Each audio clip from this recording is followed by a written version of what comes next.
इस वीडियो के अंदर हम लोग डिस्कस करने वाले हैं ITR 1 फाइलिंग के बारे में फॉर द असेसमेंट ईयर 25-26। लेकिन न्यू टैक्स रिजिम के साथ में कई लोगों को नहीं पता, न्यू टैक्स रिजिम में भी काफ़ी ज़्यादा आपको अच्छे खासे ठीक ठाक से अलाउंसेस और डिडक्शंस मिलती है, जिसके साथ आप TDS रिफंड को भी कई बार क्लेम कर सकते हो। तो स्टेप बाय स्टेप कैसे शेड्यूल को फिलअप करना है, कैसे TDS का रिफंड लेना है, तो ये सारी जानकारी दूंगा एक ही वीडियो के अंदर। तो प्लीज़ पूरा वीडियो यहाँ पे जरूर देखिएगा। स्टार्ट करने से पहले बताना चाहूंगा, अगर आप प्रोफेशनल एक्सपर्ट के थ्रू ITR फाइलिंग की सर्विस लेना चाहते हैं या अगर आप हमसे सीखना भी चाहते हैं, link in the description box. आप हमारे 1500 से भी ज्यादा रिव्यूज को चेकआउट कर सकते हो। तो चलिए गाइस शुरू करते हैं। तो भाई सबसे पहले हम लोगों ने अपने पोर्टल के ऊपर यहाँ पे लॉगिन कर लिया है। तो यहाँ पे मैं सेलेक्ट कर लेता हूँ असेसमेंट ईयर 25-26। मोड रहेगा हमारा ऑनलाइन। सिंपली मैं कंटिन्यू बटन पे क्लिक करूंगा। स्टार्ट न्यू फाइलिंग, स्टेटस आपका इंडिविजुअल रहेगा। तो सबसे पहले भाई यहाँ पे आपको ITR जो है फॉर्म सेलेक्ट करना है। तो ITR 1 यहाँ पे मैं सेलेक्ट कर लेता हूँ। प्रोसीड विद ITR, सिंपली आपको लेट्स गेट स्टार्टेड बटन पे क्लिक करना है। रीजन पूछेगा फाइल करने का, सिंपली आप अदर रीजन को सेलेक्ट कर सकते हैं, कंटिन्यू बटन पे क्लिक कर सकते हैं। अब आप देखेंगे सारे शेड्यूल खुल चुके। तो पहले हम लोग शुरुआत करते हैं सिंपली पर्सनल इन्फॉर्मेशन के साथ। तो पर्सनल इन्फॉर्मेशन में सबसे पहले जो चीज़ आपको चेंज करनी है, नेचर ऑफ द एम्प्लॉयमेंट। तो अगर आप एक प्राइवेट कंपनी के अंदर जॉब करते हैं तो सिंपली यहाँ पे आपको अदर्स चूज करना है, वरना ऑब्वियसली यहाँ पे सेंट्रल गवर्नमेंट, स्टेट गवर्नमेंट के ऑप्शन यहाँ पे आपको प्रोवाइड किए गए हैं। आप नीचे की साइड में आएंगे, हम लोग न्यू टैक्स रिजिम के अंदर यहाँ पे ITR फाइल कर रहे हैं। तो यहाँ पे कुछ भी आपको चेंज करने की ज़रूरत नहीं है, हमेशा इसी ऑप्शन को आपको हमेशा नो यहाँ पे रखना है। अगर आप ओल्ड टैक्स रिजिम के अंदर स्विच करना चाहते हो तो तब जाके आपको नो से यस के अंदर क्लिक करना है, वरना आपको इसको ऐसे ही रहने देना है। तो सिंपली यहाँ पे मैं इसको कंफर्म कर देता हूँ। अब चलते हैं हम लोग ग्रॉस टोटल इनकम के अंदर, और साथ में मैं ये एक टेबल यहाँ पे ओपन कर लेता हूँ ताकि आप इजीली कंपैरिजन कर सको कि ओल्ड वर्सेस न्यू के अंदर कौन कौन से आपको बेनिफिट्स देखने को मिलते हैं। तो सबसे पहले हम लोग को यहाँ पे सैलरी पुट करनी है, income from the salary. Edit button पे मैं क्लिक करूंगा। तो salary as per section 70 subsection 1, इसके अंदर देखिए अगर आपके पास में फॉर्म 16 है, मैं आपको एक बार फॉर्म 16 का यहाँ पे जो है सैंपल दिखा देता हूँ, जैसे स्क्रीन के सामने आप देख सकते हैं। पहली चीज़ तो आपको क्या चेक करनी है कि फॉर्म 16 आपका न्यू टैक्स रिजिम में या फिर ओल्ड टैक्स रिजिम में। तो अगर आपको नीचे की साइड में अगर आप जाएंगे, अगर यहाँ पे स्टैंडर्ड डिडक्शन अगर आपकी 75,000 रुपये की है, इसका मतलब है आपने अपनी कंपनी के साथ में न्यू टैक्स रिजिम को यहाँ पे सेलेक्ट कर रखा है। अगर यही चीज़ 50,000 की है, इसका मतलब फिर ओल्ड टैक्स रिजिम आपने सेलेक्ट कर रखी है। तो रिजिम के ऊपर आपके ऊपर रेस्ट्रिक्शन नहीं है, जो भी रिजिम आपके लिए ज़्यादा बेनिफिशियल होगी उसी के साथ में हमेशा आपको ITR यहाँ पे फाइल करनी चाहिए। तो अगर यहाँ पे मैं सेक्शन सबसेक्शन 1 की यहाँ पे बात करूँ तो बेसिकली यहाँ पे आपकी ग्रॉस सैलरी डलती है, यानी कि जो आपके फॉर्म 16 के अंदर बेसिकली मेंशन है उसी को सिंपली आपको कॉपी पेस्ट करना है। अगर आप कहीं पे ऐसे जॉब कर रहे हैं जहाँ पे आपको कैश के अंदर सैलरी मिलती है, तो अप्रैल से लेकर मार्च तक की जो भी आपकी टोटल सैलरी है उसका अमाउंट यहाँ पे आप इंसर्ट कर सकते हो। उसके बाद में अगर आप नीचे की साइड के अंदर यहाँ पे जाएंगे तो यहाँ पे आपको एक अलाउंसेस का कॉलम देखने को मिलता है। तो नॉर्मली यहाँ पे अगर आप ओल्ड टैक्स रिजिम के अंदर देखते हैं तो ओल्ड टैक्स रिजिम के अंदर क्या होता है, जैसे हमें HRA मिलता है, LTA मिलता है, फूड के कूपन्स वगैरह मिलते हैं, वाउचर्स मिलते हैं, मील के अलाउंसेस वगैरह मिलते हैं।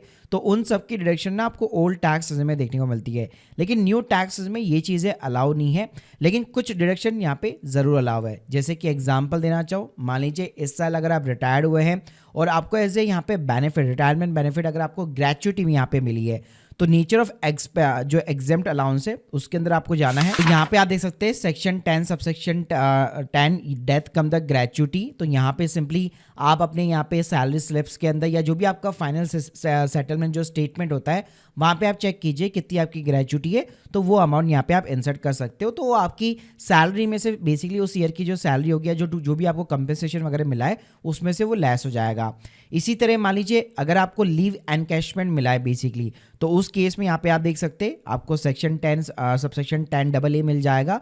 यहाँ पे भी आप अमाउंट डाल सकते हैं, ये भी आपका न्यू टैक्स रिजिम के अंदर अलाउ रहता है। और इसी तरह अगर आप नीचे की साइड के अंदर जाएंगे तो यहाँ पे आपको एक ट्रांसपोर्ट अलाउंस देखने को मिलेगा, लेकिन नॉर्मली ये फिजिकली हैंडीकैप पर्सन के लिए होता है। लेकिन अगर आपको कोई भी किसी भी टाइप का कन्वेंस अलाउंस मिलता है, जैसे अगर आपकी कंपनी पेट्रोल वगैरह रिम्बर्स करती है, मतलब बेसिकली आपको यहाँ पे जो है खर्चा दिया जाता है कन्वेंस का, तो डेफिनेटली उसको भी आप न्यू टैक्स रिजिम के अंदर क्लेम कर सकते हो। और ऐसा कई बार ऐसा होता है कि हमारे जो फॉर्म 16 होता है उसके अंदर यहाँ पे अलाउंसेस, यहाँ पे आपका न्यू टैक्स रिजिम अगर आपने सेलेक्ट कर रखी है और लेट सपोज कोई ऐसा अलाउंट है जो यहाँ पे एग्जेम्प्ट होता है बेसिकली, तो वो फॉर्म 16 के अंदर आपकी जो HR टीम होगी, जो जिसने भी आपका TDS यहाँ पे फॉर्म इशू किया है, वो ऑलरेडी यहाँ पे लेस कर देगा। और उस केस में ये वाला जो आप H वाला कॉलम देख रहे हैं, total amount of any other exams under section 10, यहाँ पे आपको वो अमाउंट दिखाई देगा। तो यहाँ से भी आप सिंपली कॉपी पेस्ट कर सकते हो। और इस टाइप के अमाउंट को डालने के लिए यहाँ पे आपको एक एनी अदर का भी कॉलम दिया गया है, जिसके अंदर आप अमाउंट को इंसर्ट करके डिस्क्रिप्शन डाल सकते हो। उसके बाद नीचे की साइड में अगर आप जाएंगे तो यहाँ पे आपको 75,000 रुपए की डिडक्शन देखने को मिल जाती है। यही ओल्ड टैक्स सिस्टम के अंदर सिर्फ 50,000 की डिडक्शन देखने को मिलती है। प्रोफेशनल टैक्स का कोई बेनिफिट नहीं मिलता है, इसलिए ये कॉलम यहाँ पे डिसेबल है। उसके बाद में अगर मैं इनकम फ्रॉम हाउस प्रॉपर्टी की बात करूँ तो यहाँ पे दो सिनेरियो है। अगर आपकी सेल्फ ऑक्यूपाइड प्रॉपर्टी है, खुद की प्रॉपर्टी है जिसपे आपने होम लोन वगैरह ले रखा है, तो उसका इंटरेस्ट का बेनिफिट आपको न्यू टैक्स सिस्टम में नहीं मिलता है। लेकिन अगर सेकंड सिनेरियो है जहाँ पे आपने रेंट के ऊपर चढ़ा रखी है अपनी प्रॉपर्टी को, और अगर आपने होम लोन ले रखा है, तो उसका टैक्स का बेनिफिट आपको मिलेगा न्यू टैक्स सिस्टम के अंदर। तो वो आपको कैसे क्लेम करना है, सिंपली आपको एडिट बटन के ऊपर क्लिक करना है, प्रॉपर्टी के अंदर आपको लेट आउट चूज करना है, अपने 12 महीने का जो भी आपका रेंटल अमाउंट है सिंपली तरीके से वो आपको यहाँ पे पुट करना है। और नीचे की साइड में अगर आप देखेंगे तो interest payable on the borrow capital, तो ये सेक्शन डिसेबल नहीं है, ये हमें अलग से फिलअप करना है। तो इसको यहाँ पे मैं सेव कर लेता हूँ। और नीचे की साइड में अगर आप देखेंगे तो अलग से आपको इंटरेस्ट ऑन बोरो कैपिटल देखने को मिलेगा। तो यहाँ पे इस साल से आपको बकायदा डिटेल्स देनी पड़ेगी। जैसे आपने बैंक से लोन ले रखा है, बैंक का नाम बताइए, उसका अकाउंट नंबर बताइए, प्लस कौन सा date of section of the loan है।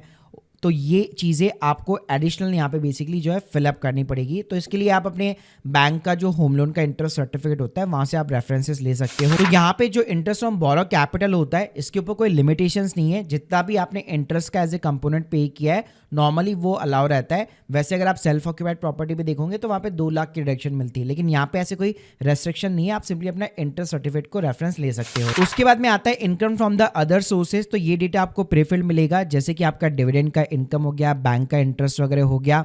इसके अलावा अगर आपको लास्ट ईयर का कोई इनकम टैक्स रिफंड वगैरह मिला है, बाकी अगर ऐसी कोई भी चीज़ है जिसको आप ऐड करना चाहते हैं, सिंपली आप एड बटन पे क्लिक कीजिए। यहाँ पे आप देख सकते हैं एनी अदर का भी कॉलम देखने को मिल जाता है। तो आप कोई भी अपनी अदर जो इनकम वगैरह है उसको भी आप यहाँ पे रिपोर्ट कर सकते हो। बाकी गाइस डिविडेंड की इनकम, इन चीज़ों को एडिट करना है तो यहाँ पे सभी पे एडिटेबल का ऑप्शन दिया गया है, लेकिन आपको ये प्रीफिल्ड मिल जाता है तो कोई दिक्कत नहीं होती है।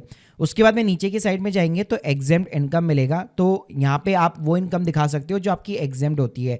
तो चाहे न्यू टैक्स सिस्टम है या ओल्ड टैक्स सिस्टम है, दोनों में ही ये इस इनकम के ऊपर आपका कोई भी टैक्स नहीं लगता। फॉर एन एग्जाम्पल मान लीजिए आपकी कोई LIC मैच्योर यहाँ पे हुई है, तो उस केस में आप देख सकते हैं यहाँ पे आपको LIC का ऑप्शन मिल जाएगा। तो उसमें जो भी आपकी मैच्योरिटी वैल्यू है वो आप डाल सकते हो। आपका PPF इस साल मैच्योर हो चुका है, आपको अच्छा खासा अमाउंट मिला है, वो टैक्सेबल नहीं है, तो वो अमाउंट यहाँ पे आप डाल सकते हो। आपको आपकी मदर ने गिफ्ट किया है, बेसिकली कोई पैसा गिफ्ट किया है, आपके अकाउंट में ट्रांसफर किया है, तो यहाँ पे एनी अदर का भी कॉलम दिया गया है, इसके अंदर अमाउंट डाल सकते हो। तो ऐसी कोई भी चीज़ है जिस पे टैक्स नहीं बन रहा है, चाहे वो न्यू है वर्सेस ओल्ड है, दोनों के अंदर ये बेनिफिट मिलता है। प्लस आप चाहो तो अगर आपकी एग्रीकल्चर इनकम है तो अप टू द 5,000 रुपीज उसको आप यहाँ पे ITR 1 के अंदर रिपोर्ट कर सकते हो। इसके बाद इस साल से एक और नया यहाँ पे जो है कॉलम ऐड हुआ है 112A का। तो ये तब काम आता है जब आपका लॉन्ग टर्म कैपिटल गेन है स्टॉक्स के ऊपर या म्यूचुअल फंड के ऊपर। लेकिन अगर आपका शॉर्ट टर्म भी है तो फिर आपको ITR 2 फाइल करना पड़ेगा, इससे काम नहीं चलेगा। लेकिन अगर आपका सिर्फ लॉन्ग टर्म है और प्रॉफिट 1,25,000 के नीचे, तो आप सिंपली यहाँ पे सेल वैल्यू और बाय वैल्यू को पुट कर सकते हो। इसके अलावा income from the other sources के अंदर यहाँ पे अगर आपको फैमिली पेंशन यहाँ पे मिलती है तो ध्यान रखिएगा, फैमिली पेंशन आप यहाँ पे इंसर्ट कर सकते हो और उसके साथ में उसके ऊपर एक स्टैंडर्ड आपको डिडक्शन भी मिलती है। तो फैमिली पेंशन के अंदर अच्छी बात है कि न्यू टैक्स में 25,000 रुपए तक की डिडक्शन आपको यहाँ पे अलाउ रहती है। तो आप सिंपली यहाँ पे वो चीजों को यहाँ पे आप क्लेम कर सकते हो। उसके बाद में आपको टोटल डिडक्शंस वाले कॉलम के अंदर जाना है। न्यू टैक्स में कोई भी आपको ATC वगैरह ऐसा कुछ नहीं मिलेगा, लेकिन अगर आपका एम्प्लॉयर जो है NPS अकाउंट के अंदर यहाँ पे कॉन्ट्रीब्यूट वगैरह करता है तो 80CCD सबसेक्शन 2 आपको देखने को मिल जाता है। तो ये अमाउंट आपको कहाँ से मिलेगा, आप अपने फॉर्म 16 के अंदर चेक कीजिए। नीचे की साइड में जाएंगे तो यहाँ पे भी अगर आपको CCD 2 के अंदर यहाँ पे अगर आपको अमाउंट देखने को मिलता है तो उसको आप यहाँ पे बाकायदा क्लेम कर सकते हो। इसके अलावा यहाँ पे अगर आप नीचे की साइड के अंदर जाएंगे तो यहाँ पे अग्निपथ एक स्कीम होती है, बेसिकली मोस्टली आर्मी पर्सन्स के लिए होती है, तो उसके अंदर कोई कॉन्ट्रीब्यूशन तो वो आप क्लेम कर सकते हो। बाकी यहाँ पे जो चैप्टर 6A है उसके अंदर न्यू टैक्स में सिर्फ एक डिडक्शन मिलती है, उसके अलावा और कोई बेनिफिट नहीं मिलता। उसके बाद में नेक्स्ट कॉलम आपका टैक्स पेड का होता है। तो सैलरी पे अगर कोई TDS कटा है तो TDS 1 में दिखा देगा और अदर देन सैलरी TDS 2 में दिखा देगा। आपको यहाँ पे कोई भी एक्शन वगैरह लेने की जरूरत नहीं है, बाय डिफॉल्ट सारी चीजें आपको प्रेफर्ड मिलती है। बस यहाँ पे आपको एक चीज करनी है, year of the tax duration यहाँ पे चूज करना पड़ेगा।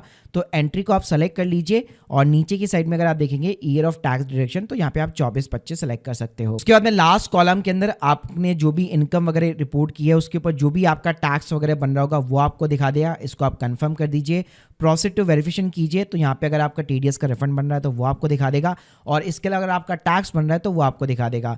प्लस यहाँ पे आपको एक प्रो टिप देना चाहूँगा, अगर आपको लगता है कि न्यू टैक्स से मिलिए ज़्यादा बेनिफिशियल नहीं है तो वापस जो है आप अपनी पर्सनल इन्फॉर्मेशन में जाइए, और जिस ऑप्शन को हम लोगों ने नो कर रखा था उस ऑप्शन को आप सिंपली यस कर दीजिए, तो आप न्यू से ओल्ड टैक्स के अंदर शिफ्ट हो जाएंगे।